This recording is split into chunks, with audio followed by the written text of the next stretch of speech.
Yeah, Dennis Adams got 13 letters, you people. Just like Stuart Russell, 13 letters.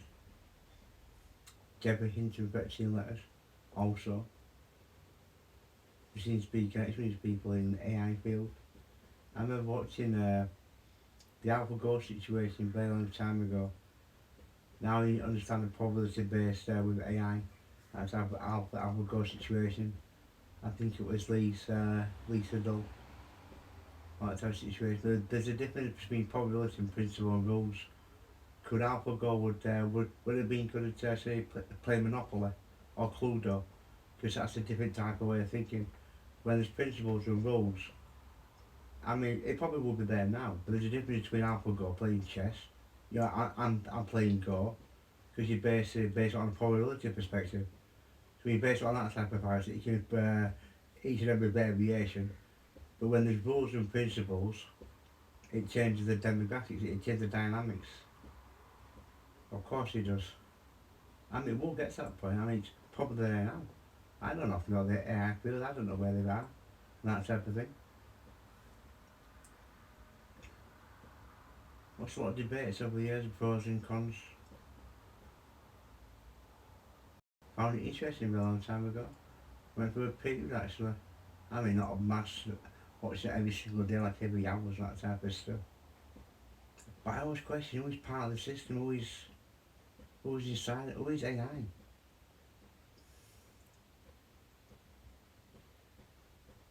Stuart Russell talks about will AI driving the office the future or will it crash to the floor? He fears it. I'm not sure if he fears it in that type of aspect, but will it be good or will it be bad? I suppose you'll never know until that event, until time passes. Can't stop it, can you? Obviously not. Can't stop progressing in technology. That's like saying this is as good as it's going to get. Let's not continue because it'll destroy us. I'm sorry, but life doesn't work like that, does it? It's like going back to the year 2000.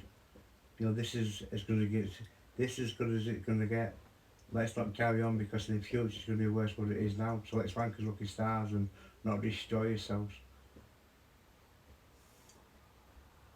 Super intelligence like you people, 17 letters. I got my prediction wrong. I was thinking 2029 singularity because of Ray Kurzweil well. But I also predicted 2035, 2045 and 2050. But you're talking 78 years before human level intelligence and consciousness.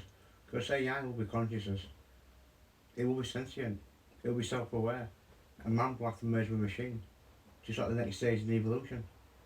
There'll be something where AI becomes conscious and has that ability of being I think therefore I am. It'll be able to have its own motives, its own way of thinking. It'll be conscious basically. Because man will merge with machine. The human tissue of the brain, and that's what it is. Brain is consciousness. The physical body has no bearing. The body is just a vehicle. So it'll be the brain that'll be the next stage of evolution of AI. Cyborgs, transhumanism. They don't fear it because they're in control of how dangerous it could be. Just like a person making a car. They're in control if the car goes 100 miles an hour or 30 miles an hour. And maybe some things you have to have a certain miles per hour. But in a sense, or they don't feel it because they're in control of it. If you're in a car at 90 miles per hour, you're more likely going to like be at risk for it being dangerous. But if you have it at 30 miles per hour, you're controlling how dangerous it could be. Because they're in control of creating it, they think they can control how dangerous it could be. But what I think about, this concept of like a switch off almost, like a shutdown, that tells me it's going to be used for sinister purposes. It's going to be used to benefit your humans. But if it does something that contradicts that, say, command, if it has its own motives, then there'll be a cut-off switch. So that makes me think, if that's a concept, if that's part of it, because it will be programmed to do good. I thought that's the whole point of AI. So if the programmed to do bad, for humans, but they don't want it to like go rogue and turn on humans, then they will have a certain code that has a certain way of thinking, then it'll like it'll shut down. To me, that makes no sense. And if AI is for humans, for the benefit of humans, then the creators could just indirect give whatever to humans to benefit the human race. If they really want to. If they want to cure diseases, they could give that information to humans indirectly to benefit the human race. Why would they do it indirectly? Makes no sense to me. And if it is, for humans, and for what humans? Who's it going to benefit? If it's going, and again, if it's going to destroy the human race, what's that? What's the difference between humans destroying humans for their motives? If AI is going to destroy the human race, so what's the difference between humans destroying humans, as it stands? So it's certainly not for humans. There's obviously something above. There's obviously something more to it. I think someone is telling porkies. Now I know the year is 2025, you people, but where the year is, you've got to think 100 years ahead, 200 years ahead where technology is. Where artificial intelligence is now, this is not a live feed, and next week is like in the making. It's almost like working on AI today, presenting that, and saying next week will progress. Whatever they're working on today, it's just, so that's all part of it as well. Because where they're going on technology, you've got to start looking 300 years onto that, a far more advanced to what they're saying. It's like cloning, 1997. Dolly the sheep off I think the first clone of a sheep. I mean, cloning has been going on, I'm just a human, for decades and decades and decades. So where the government have technology, it's far more advanced than what the public know, obviously. Technology is suppressed for economic reasons. That's also part of it as well. And look at phones, it's all part of the economy. Things are suppressed, technology is suppressed. Now technology gets better, of course. You go back to 1960, the first computer, and you come up today where moves for cheaper, cheaper things, mass production. Technology will obviously get better. So it's not unusual for phones to get better, but not the same year. There's only so much revolution on a camera that can get better in the space of a year. It's all part of the economy. Because we all want the next Chinese thing, don't we? You got the iPhone 16, and next spring comes out, iPhone 17. You want the new thing, and you've got the money, people have the money. You don't feel left behind, you want to keep up with the Jones. And you do like the new products, don't you? But it's not the iPhone 17 will have no difference to the iPhone 16. In how it performs, the camera, and things like that. Worth the money. So things are suppressed, things are held back for economic reasons. And that money will be invested in the fields of artificial intelligence. Because that's where it goes, obviously. You've got to invest in the next product. iPods and phones and smartphones, these devices, the economics behind it, the cheap produce in China, which they're obviously sat down with the economic table. It's a global AI agenda. Of course it is. The economy, the American economy, and AI, and Apple, and the Chinese. Because you think Apple going to make a product in China at cheap produce and sell it to a Western market at vast amounts of cash, and the Chinese aren't going to take a little bit, a bit of that? That's why the tariff wars are trying to make no sense. Yeah, we're going to clamp down on the communist Chinese, we're going to clamp down on, so we're going to impose tariffs and things like that. If China really wanted to, they can say, well, fuck off then. You can stop making iPhones, you can stop making American products in our country. America will be lost without China. It's to base it on that. You can't regulate, you cannot regulate AI.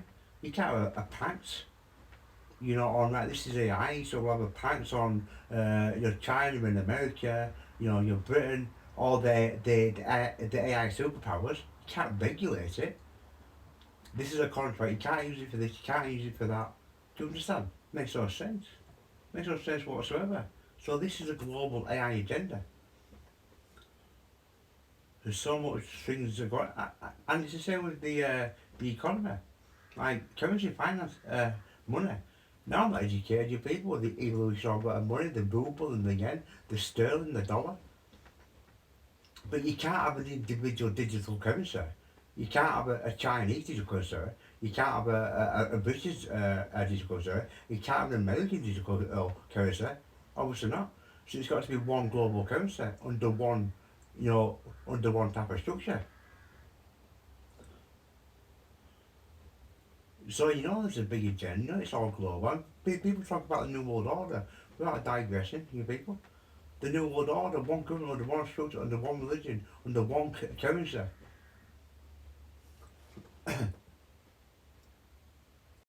So to me, I've gotten interested in these things. Artificial intelligence, I'm not nothing to you people, I'm not educated type of thing. And what I mean is, I'm not in one area of AI. I've got a broad perspective on these things. I'm more of a philosopher with AI. Well, most people are, I've got the technical ability. Obviously, I don't have the technological ability, but I'm a philosopher. I'm a writer. I'm sat around the pros and cons of it. Who's it for? Who's it not for? Is it going to be good for humanity or is it going to be bad for humanity? The concept of Terminator, Rise of the Machines makes no sense.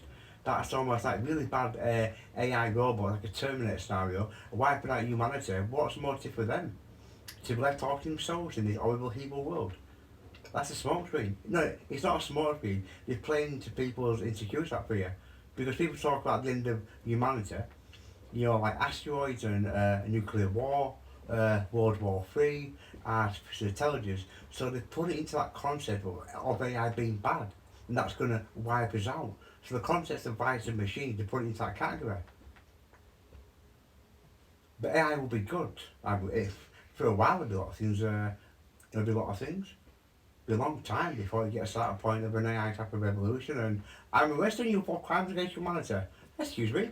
I'm the most powerful person. Your money has no relevance to us. I'm arresting you for crime, facial recognition. It'll be used against them. Facial recognition will be used against them. And that's what I personally think. Because there'll be vast amounts of data in that AI machine's head. They'll have everyone, every known criminal. Even if you fucking delete the records, they still gonna have that fucking ability to know who's who, what's what. And then that'll be a scene like fucking something out of Robocop. Robocop film starring Gary Oldman. The doctor, the scientist, right? There's a scene where Robocop has his dopamine levels up and lowered.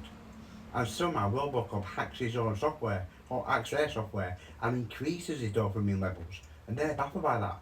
How is he able to hack a system that we created? Because you didn't necessarily primarily create it. Indirectly you did. And that's why Robocop was able to increase his dopamine levels. You just under the illusion you created Robocop, someone else did. So it'd be like that. If it's some disgruntled person in some AI field who's not valued, some genius type of your computer programmer who doesn't like where it's going, he's being disrespected. They're the ones that create it, and they could make it dangerous. They could potentially do something with AI to turn on those people. Quite possibly. I've just fucking seen out of a film, but quite possibly. There could be all kinds of scenarios for this in the next 20, 30, 40 years. Loads of scenarios, a Hunger Games society, a credit system, all these different things. All within society. All kinds of different things with this. But the future's good. There's no pessimistic with this, because it's always been good, it's always been bad for someone. There's always winners and losers. In the sense of the Luddites, the technical revolution, and all these type of things, it's a different type of way in that type of sense. It will destroy us, it will have a massive impact on humanity, but it'll be good. Just think how many people are going to die today that are not going to be part of the future. And just think how many people are born today that are going to be alive in the next 70 years. Just like 100 years ago. Just think how we benefit from life today, the quality of life, healthcare, quality to live, the way we live, compared to those people 100 years ago. We have a better life, don't we? We have a better life. We are kings of his own castle. I bet King Henry VIII couldn't order a takeaway, couldn't watch Sky, Netflix. I bet he couldn't phone the French king, could he? But once upon a time, the only way he could get a message to the king of the castle in France was to send his messenger on a fucking boat, right, over the shore, over the sea, to go to France, to go to the castle, to give a letter to the king of France reading it, okay, Henry's saying this, right, send it back, 3-day journey, now it's just a messenger, now it's a simple phone call. Do you understand? We live better than kings. we live better than people 100 years ago. And in 100 years' time, people will live better than us. Their quality of life will be better than ours. Just like evolution, just like how it's always been. Be no different. So there will be winners and there will be losers like there always have been. So the future is optimistic. I see optimism. I don't see any negative. Now there'll be a lot of things along the way, but there always has been. Jesus Christ, I mean, there's always the negative side of life. But the future will be good. We'll have a better society, we'll have a better way of life. It will be utopia, more pure. There's toxins and all these things will be a thing of the past. It'll be more positive world than a negative world. Equilibrium. Things will become the opposite. The last 100 years, there's always been wars and conflicts, even within his own family, even with his own lives. We don't have to go back to your war in the Middle East. We have conflict within ourselves. So the future will be good, it'll be better. AI will be a better species, it'll perform better, think better, act better. That's what I see. That's what I see.